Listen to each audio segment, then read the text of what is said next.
இது கஸ்டம் மெட்டலைஸ்ட் நான் உங்கள் ஜாகிர் ஹுசேன். நார்மலாக ஹலோஜன் பல்பு ஒரு ப்ரொஜெக்டர் அப்டேட் பண்ணி பார்த்துருப்பீங்க. இன்னைக்கு என்ன பார்த்தீங்கன்னா ஒரு ப்ரீமியம் செக்மெண்ட், அதாவது பைசினான் ப்ரொஜெக்டர்னு இருக்கும். அந்த பைசினான் ப்ரொஜெக்டர் அந்த ஹலோஜன் பல்ப் இல்லாமல் ஒரு ஹெச்ஏடி பல்ப் இருக்கும். இதனோட அப்டேட் தான் பார்க்க போகிறோம். இது வந்து ஒரு 10 years வெஹிக்கிள் வெண்டிங்க. இதில் பார்த்தீங்கன்னா ப்ரொஜெக்டர் இருக்கும், அதில் ஒரு பைசினான் பல்ப் இருக்கும். இது வந்து பைசினான் ஹலோஜன் பல்ப் என்ன ட்ராபேக்னா, அது நீங்கள் எவ்வளோ தூரம் ரைட் பண்ணிக்கணும். நைட் ரைட் பண்ணும்போது 2 hours ரைட் பண்ணிங்கன்னா அதோட ஹீட் இருக்குது பார்த்தீங்களா, ஹீட் ஸ்டேபிள் ஆகாது.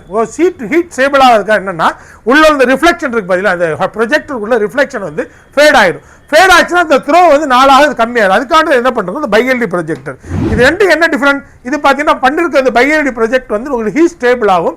அதை தாண்டி இது வந்து ஒரே பல்ப் இருக்குங்க, இதில் ஒரு பல்ப் தான் இருக்குது. இந்த மாதிரி ஒரு பல்ப் தான் இருக்கும், அதில் ஒரு ஷட்டர் இருக்கும், அது க்ளோஸ் அப், அதாவது லோபிங் மைபி அப் ஆகணும். ஆனால் இது தாண்டி இந்த பைஎல்டி ப்ரொஜெக்ட் என்னன்னா உள்ள ஒரு லோபிங் ஒரு சிப் இருக்குங்க, ஹை பீம் ஒரு சிப் இருக்கும். அதை தாண்டி இது கீழே ஒரு ஃபேன் இருக்கும். இந்த மாதிரி ஃபேன் இருக்கனால உங்களுக்கு கண்ட்ரோல் ஆகும், ஹீட் கண்ட்ரோல் ஆகும். ஸோ இது வந்து டே 1லேருந்து என்ன குவாலிட்டி இருக்குதோ அது வந்து டே எண்ட் வரைக்கும் இருக்கும். ஸோ இது ஒரு பெரிய அப்டேட். இதே மாதிரி ப்ரீமியம் செட் வந்து எல்லா வெஹிக்கிளும் பண்ணிக்கலாம்.